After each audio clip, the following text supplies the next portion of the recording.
tardes, compañeras. Sean todas bienvenidas a este encuentro donde veremos diferentes puntos de vista acerca de los documentos leídos, como son Emociones y lenguaje, En educación y política de Humberto Maturana y Conversaciones terapéuticas de María Hilda Sánchez Jiménez.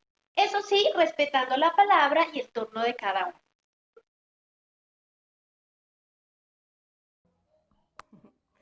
Hola chicas, hola María Camila, ¿cómo estás?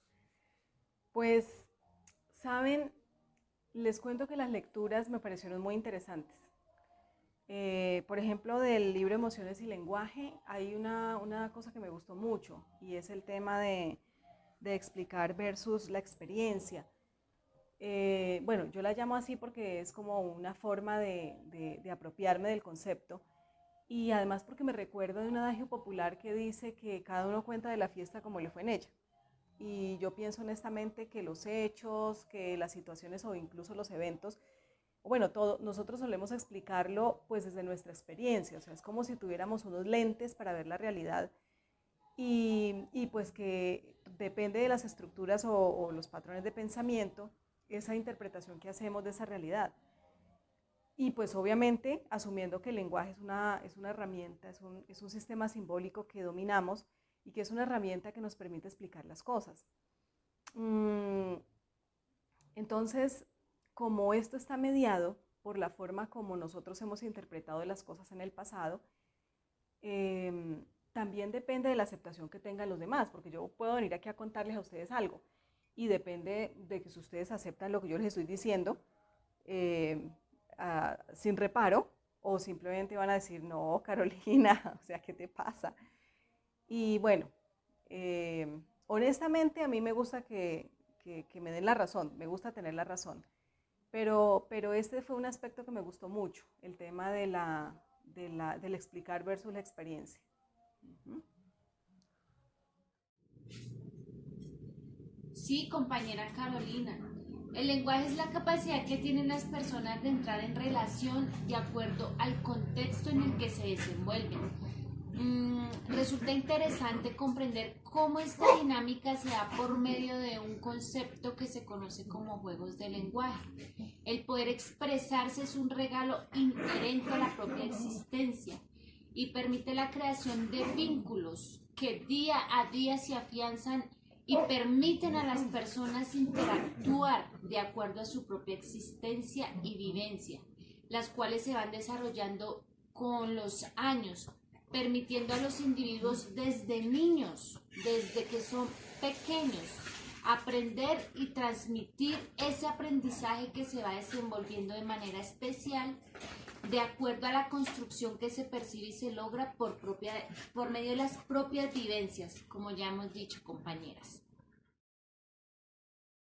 Claro, Jenny, y es que en el camino explicativo actuamos aceptando que al final de cuentas, pues existe una realidad trascendente que valida nuestro conocer y explicar, y que prácticamente la universalidad del conocimiento se funda en una clara objetividad.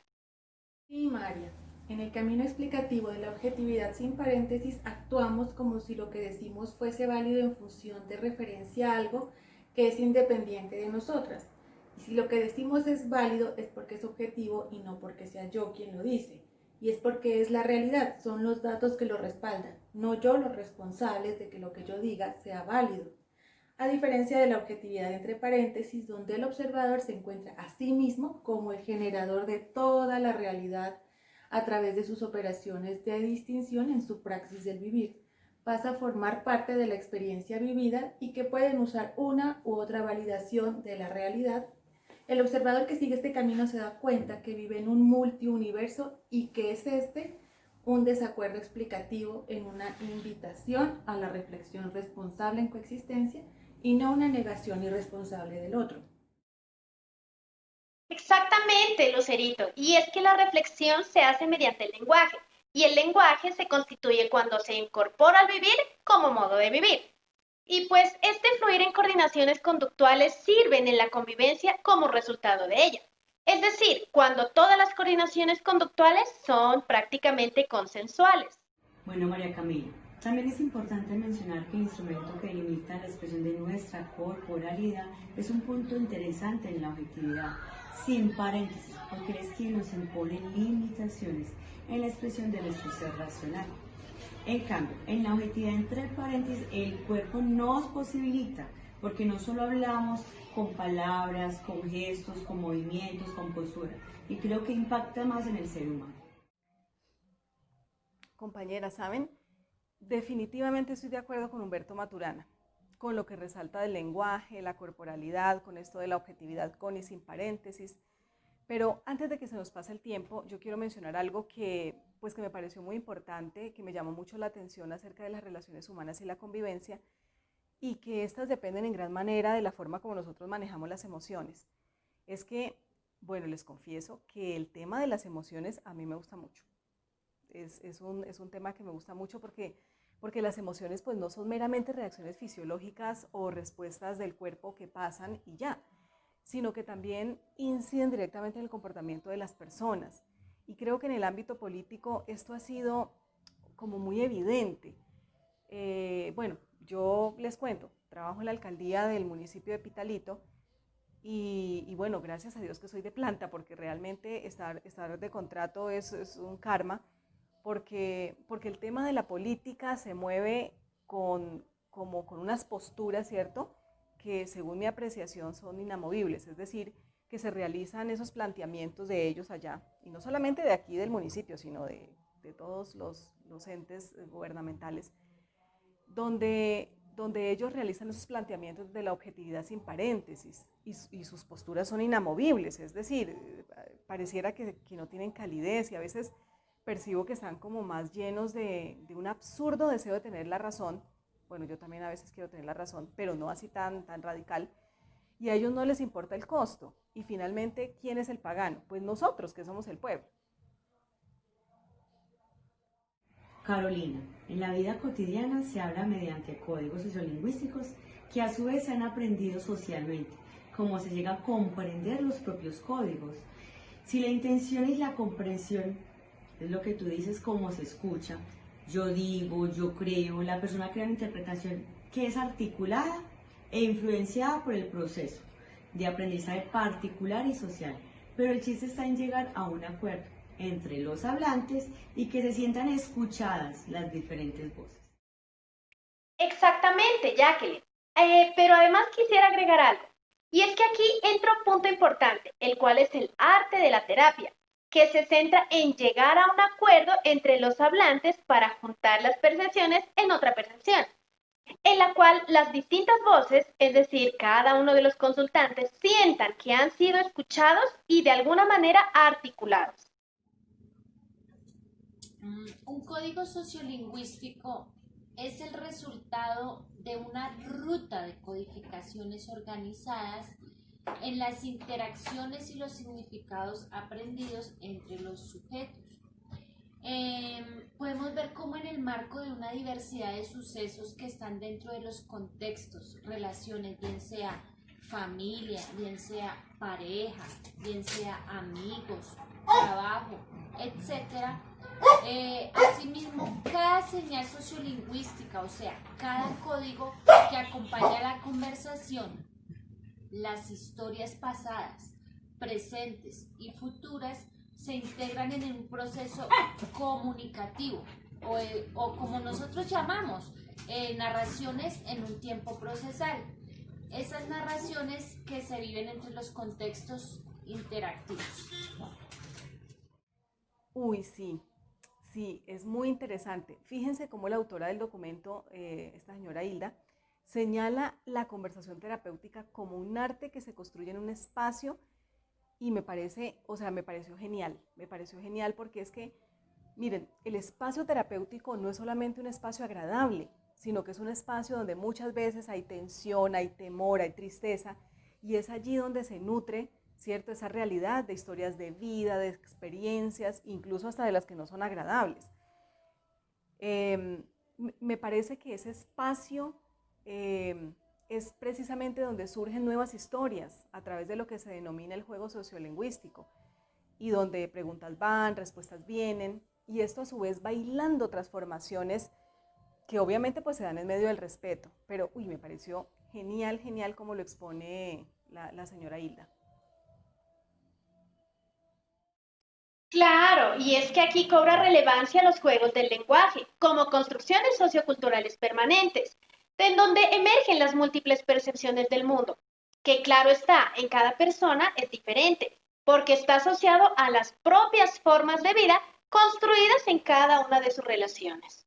Sí, miren que en este sentido el terapeuta es una figura muy importante ya que es él quien se esfuerza por guiar al paciente para que haga surgir en su interior otras voces que instauren otras formas de conversación, en donde ya la conversación es una co-construcción de nuevas prácticas de acción-relación y de otros significados con el fin de provocar y ayudar en gran medida a que las personas se liberen, a que liberen esas relaciones sociofamiliares. Y para esto es muy importante tener en cuenta cuál es la intención del hablante y del contexto que se ha formado para crear todas las narraciones. Y cada forma co-construye una respuesta diferente, porque se tiene en cuenta entonces el tono de voz, el ritmo con el que se habla, el contenido verbal. Es como cuando coloquialmente decimos, es que fue el tonito con el que lo dijo, ¿sí? O cuando decimos, bueno, es la forma como lo dice, y que además es multirrelacional y lingüístico.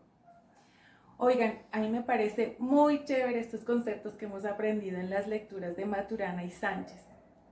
Ahora, si tuviéramos que extraer 3 planteamientos centrales de los autores, ¿cuáles serían?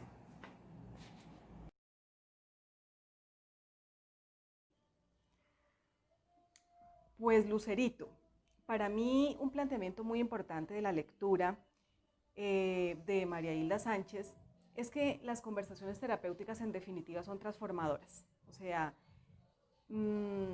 estoy segura, o sea, segura de eso. No solamente por el uso de los códigos sociolingüísticos, sino por 2 aspectos que a mi juicio son determinantes, como son el propósito o intención de llegar a algo y el foco de la conversación. Estos 2 conceptos, de acuerdo como ella los expone, a mí me dieron como un tirón de orejas, porque me llevaron a, digamos, como afianzarme más en la idea de que son 2 habilidades que el terapeuta necesita desarrollar y junto con la perspectiva de que como observador profesionalmente tratante, él debe decidir, o bueno, en este caso yo debo decidir como profesional de la psicología, debo decidir en qué voy a hacer énfasis, si en las posibilidades de salir del problema, o del error, o de la situación disfuncional, como le llamemos, o en averiguar o en dialogar sobre el problema. A mí me pareció muy chévere, yo no sé a ustedes. Sí, realmente esto es indiscutible. Y además yo considero que no hay nada más parecido al arte de la conversación terapéutica que la interacción de lenguajes humanos, en los que realmente confluye la co-construcción de diálogos y códigos sociolingüísticos, los cuales sabemos que acompañan el encuentro entre hablantes. Es decir, los diálogos permitirán identificar qué reglas interaccionales o qué tipo de transacciones se mantienen durante la conversación y qué otras comienzan a cambiar hacia nuevas pautas de interacción. Sí, muy interesante conocer que los juegos del lenguaje, como las formas de vida, son creaciones dialógicas públicas y a su vez configuran prácticas de interacción que se construyen sobre una relación en contexto, contribuyendo a comprender el significado de lo que se dice y se hace en este caso. Miren, que aparece entonces otro componente central de la conversación terapéutica denominado el referente, en donde al conversar las personas siempre decimos algo o sobre alguien o sobre una relación en contexto, igual que cuando en familia hablamos de nuestras relaciones y de nuestras experiencias de la vida cotidiana. Lucero, el concepto de formas de vida se establece como una imposición, la cual se desarrolla en determinados ámbitos relacionados, dejando ver cómo en contexto existen formas de vida, diferentes formas de vida que a los ojos de sus habitantes son acciones que se desarrollan de manera normal y cotidiana, ya que sus creencias así lo llevan a comprender, mientras que esas mismas formas de vida o en otra dinámica cultural bajo la mirada de otros habitantes pueden parecer incorrectas, gracias a que las creencias de la comunidad pueden ir en contravía de esas formas de vida. Hablando de las relaciones, podemos preguntarnos cómo se constituyen esas relaciones y ese reconocimiento que se quiere lograr en el otro. Este interrogante se puede desenvolver con una actividad de lenguaje. Esa es la forma como se logra el acercamiento entre los individuos que a través de esos espacios de interacción y de relacionamiento conforman lazos de amistad, de trabajo, lazos familiares y hasta lazos colectivos que van en búsqueda de objetivos en común. Como lo afirma Sánchez, por cualquier lado hay diversas formas de acercamientos entre las personas. Por ello es un conflicto. Las formas del lenguaje los une, aunque de manera algo tormentosa, pero también los unen los lenguajes que buscan la solución o la transformación del mismo. Ahora bien, llama la atención el planteamiento de Maturana, el de específicamente no preguntarse por el origen de las habilidades cognitivas y aceptarlas como propiedades constitutivas propiamente, en donde el observador va a ser quien actúa como si lo distinguido preexistiese a su distinción en el supuesto implícito de que puede hacer referencia a tal existencia, para validar pues de esta manera su explicar. A este camino explicativo, el autor lo denomina el camino explicativo de la objetividad sin paréntesis.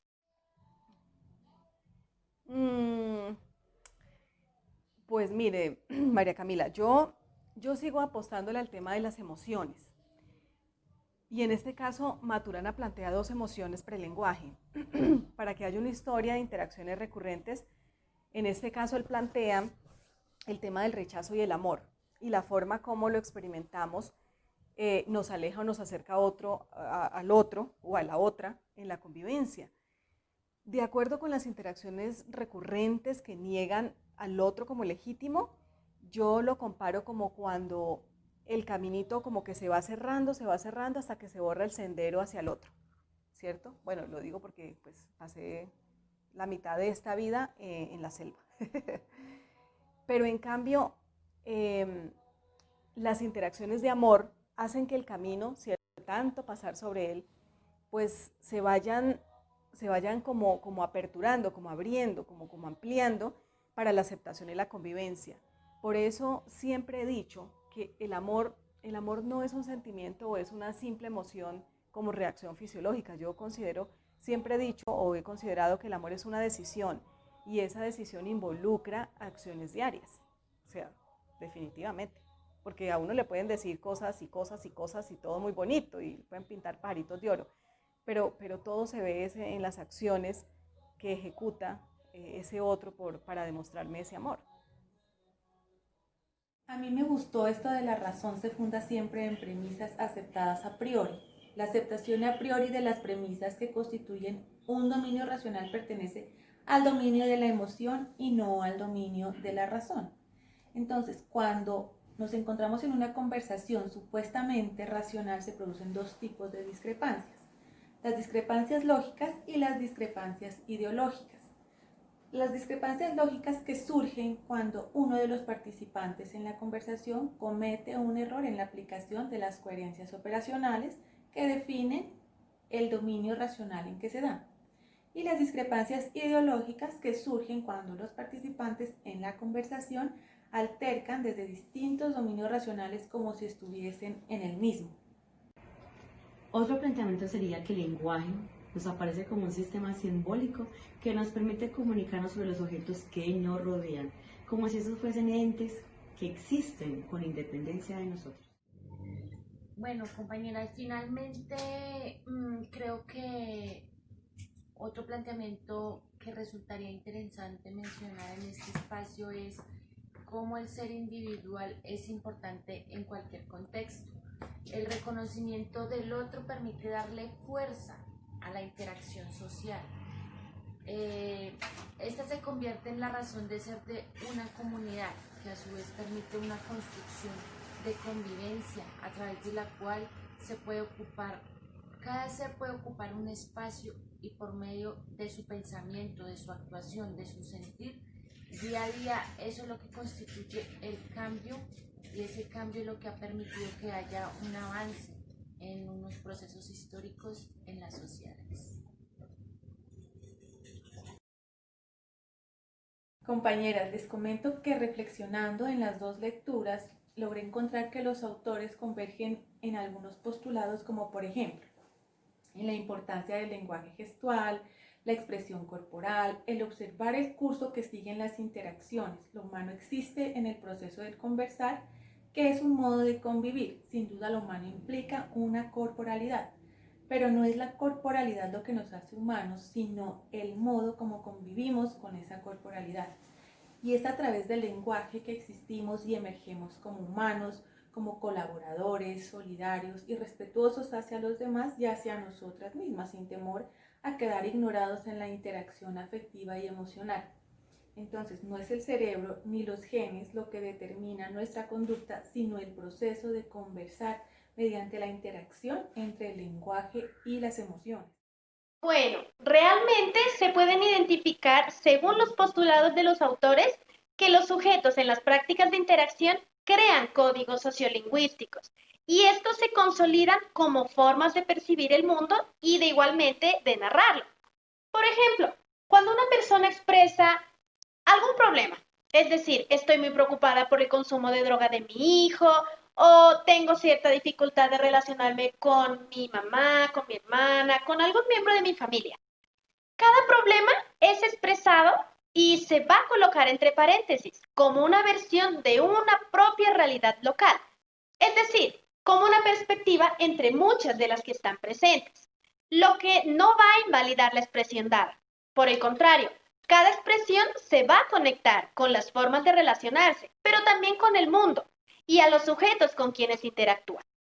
En este sentido, Maturana nos señala que en el camino explicativo de la objetividad entre paréntesis no hay verdad absoluta ni verdad relativa, sino muchas verdades diferentes en modos diferentes en cada persona. Sí, pues bueno, por mi parte, yo percibo que los autores convergen en el sentido del respeto hacia el otro en el momento de la conversación.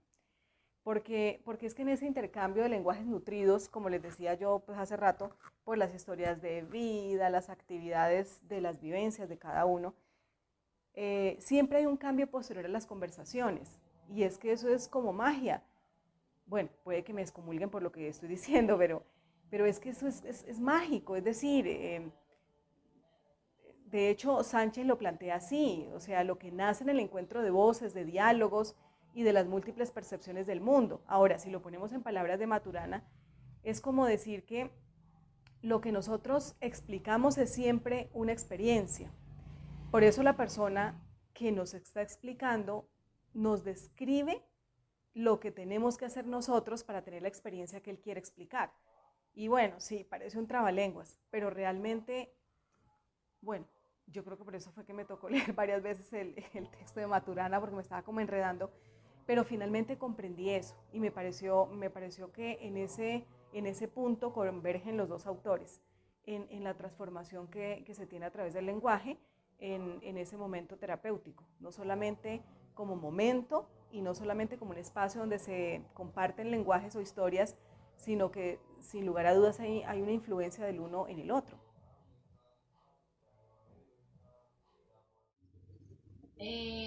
Bueno, Carolina y compañeras, yo pienso que uno de los postulados que se maneja en la descripción de las lecturas que realizan ambos escritores se basan en un término muy interesante que se denomina la objetividad entre paréntesis.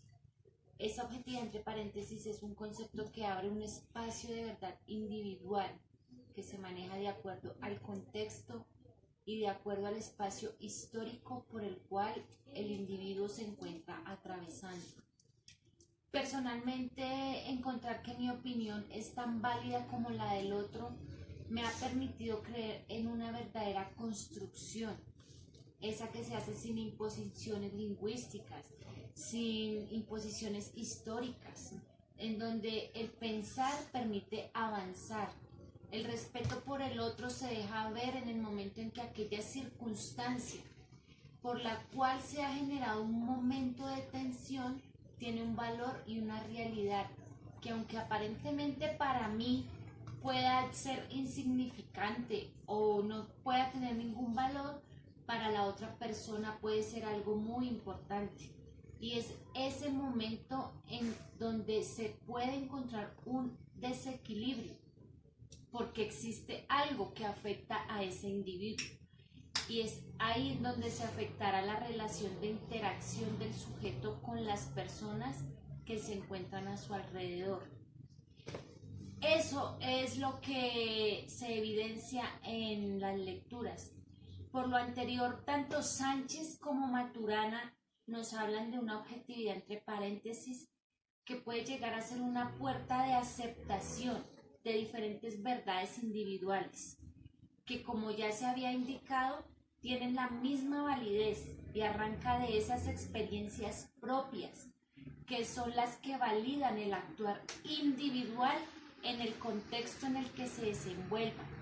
Partiendo de la construcción social, se logra por medio de la aceptación mutua en un ámbito social. Bueno, converjo que los dos autores nos hablan de la importancia del lenguaje como un instrumento, por medio del cual entramos en una interacción en el mundo social, generando la capacidad de expresar lo que pensamos, lo que sentimos en una determinada situación. Nuestro lenguaje se coordina con nuestras conductas y nuestro cuerpo, que es un instrumento de expresión, el cual no tiene límites para expresar conjuntamente, donde expresamos diferentes emociones e interactuamos con otros seres vivos. En la vida social normalmente separamos la vida laboral de la vida relacional o nuestra vida sentimental. Pasa muy en común con las mascotas que tenemos en el hogar, donde le damos un espacio o un lugar de nuestro corazón o de nuestro ser, y esto ocurre y lo aceptamos como una gran convivencia. Bueno, compañeras, les agradezco infinitamente su participación en este encuentro. Estoy segura que realmente fue muy provechoso para cada una de nosotras y enriquecer nuestro conocimiento. Espero encontrarnos en una próxima oportunidad. Ay, sí, María Camila. A mí la verdad me pareció muy interesante las lecturas, compartir con ustedes. Ojalá pues que se volviera a dar pronto este espacio, aunque ha sido muy interesante todo el proceso. Y pues sí, ojalá nos veamos otra vez.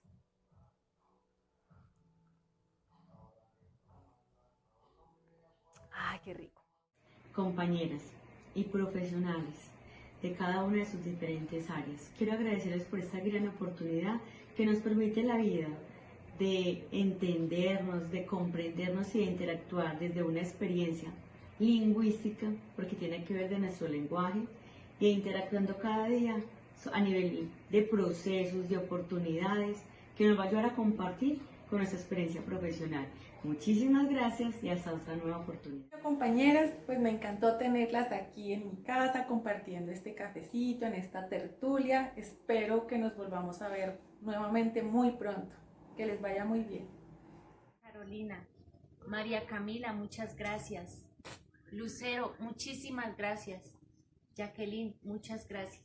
Me llevo un gran conocimiento y me llevo una gran experiencia al compartir con ustedes. Hasta la próxima.